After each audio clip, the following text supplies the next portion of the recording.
Good afternoon. You're watching BBC London News. I'm Alice Solfield. Several people have suffered minor injuries after fleeing a rush-hour London Overground train in Dalston this morning. Passengers described scenes of sheer terror and panic and said they were forced to jump on the tracks after a workman's drill overheated and began smoking. Our transport correspondent Tom Edwards has the story. You can hear the anxiety from commuters. This is the aftermath at Dalston Kingsland Overground station at just after 7:10 this morning in the peak of rush hour. Just moments before, passengers had stopped the train, opened the doors, and many had fled the carriages after seeing smoke. Calm down. Well, we just need to get people moving. Those on board spoke of terror and panic. In the rush, a number of passengers were injured. This man has a head wound. Others suffered minor injuries. We're allowed on the train?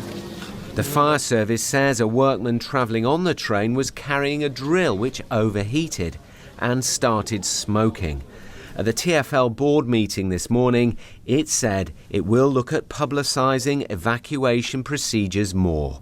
There is no question that the police see this as being anything suspicious. It's seen as being, unfortunately, a faulty drill battery. I think we will. I've been discussing it already with the Deputy Mayor this morning, and we've just been talking about whether we might do more about upping the advice for passengers if they were to face sort of similar type of events in the future in terms of the best way to safely evacuate train carriages in that eventuality. 4 of those with minor injuries were taken to hospital and a routine investigation is now underway. Tom Edwards, BBC London News.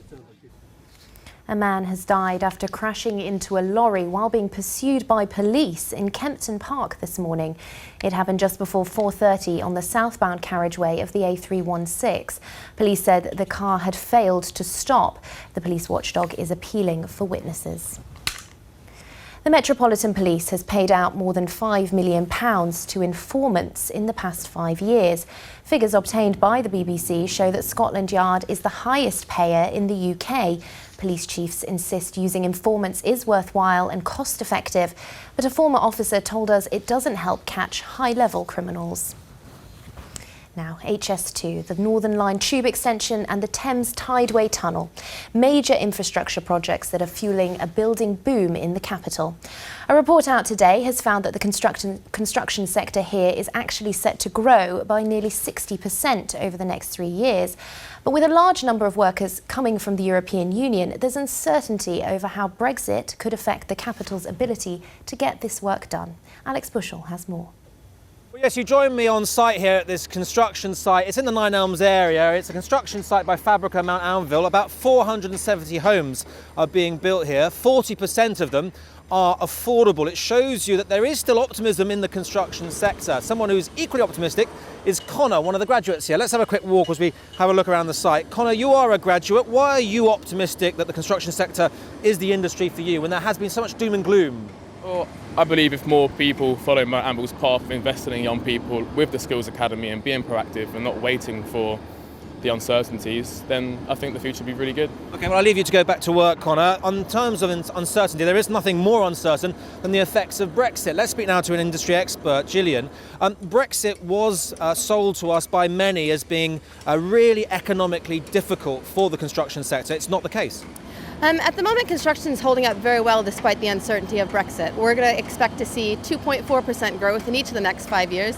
Things like the Thames Tideway Tunnel, High Speed 2, and also housing projects like this one are really holding up the forecasts. There are still, though, risks, aren't there? And I'm thinking in particular about the workforce here. 70% of the workers here on site, I'm told by the foreman, are from EU countries, non-British. So there could be problems down the line.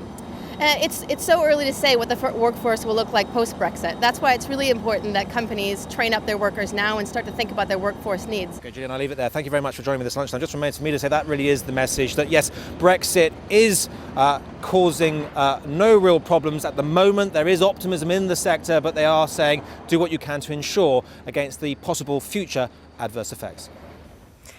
There can't be many well-known artists who used to be in the Royal Navy, but that's the unusual background of Louet, who gave up graffiti to join the forces.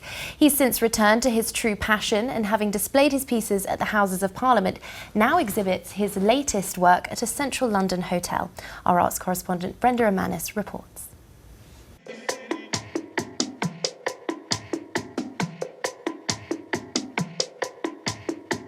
Away from the traditional white gallery walls and taking residence in a retro-inspired contemporary Mayfair hotel, pop artist Louet exhibits his latest work entitled Post-Urban Glamour.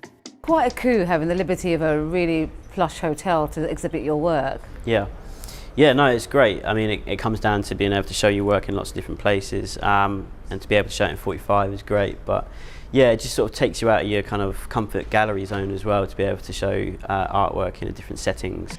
Since his first foray into the commercial art world 5 years ago, the artist, whose real name is Kieran Robinson, has made a name for himself with his unique signature fusion of pop and street art.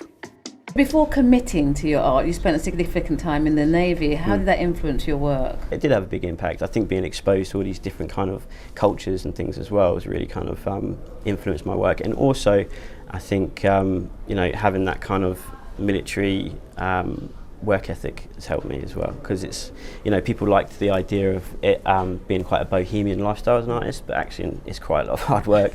So I'm in the studio and I've got my set times and things like that. This show at 45 Park Lane is a culmination of the artist's most innovative pieces.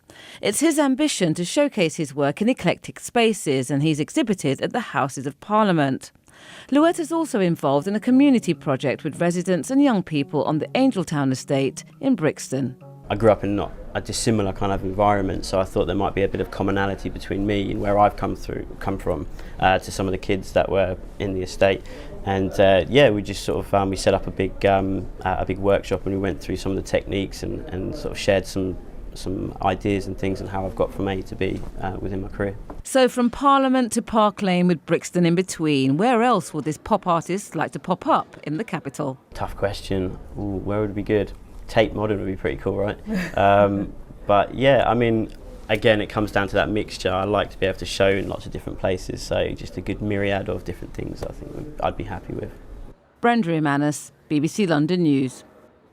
Now, Kate's here with the weather, and I feel like I'm always saying this to you, Kate, but it's getting colder again, isn't it? Yes, a return to winter, I'm afraid, Alice, from tomorrow, really. Today's a transition day. We woke up to this morning, rather misty, murky conditions down on the Thames, and this low cloud has stayed with us. Really not a lot in the way of brightness to speak of as we head through the afternoon. It's grey, it's cloudy, and it's going to feel cold as well. Now, we have this strengthening, quite brisk easterly, northeasterly wind, which is developing the whole time, pushing this cloud back in and also bringing 1 or 2 outbreaks of light rain.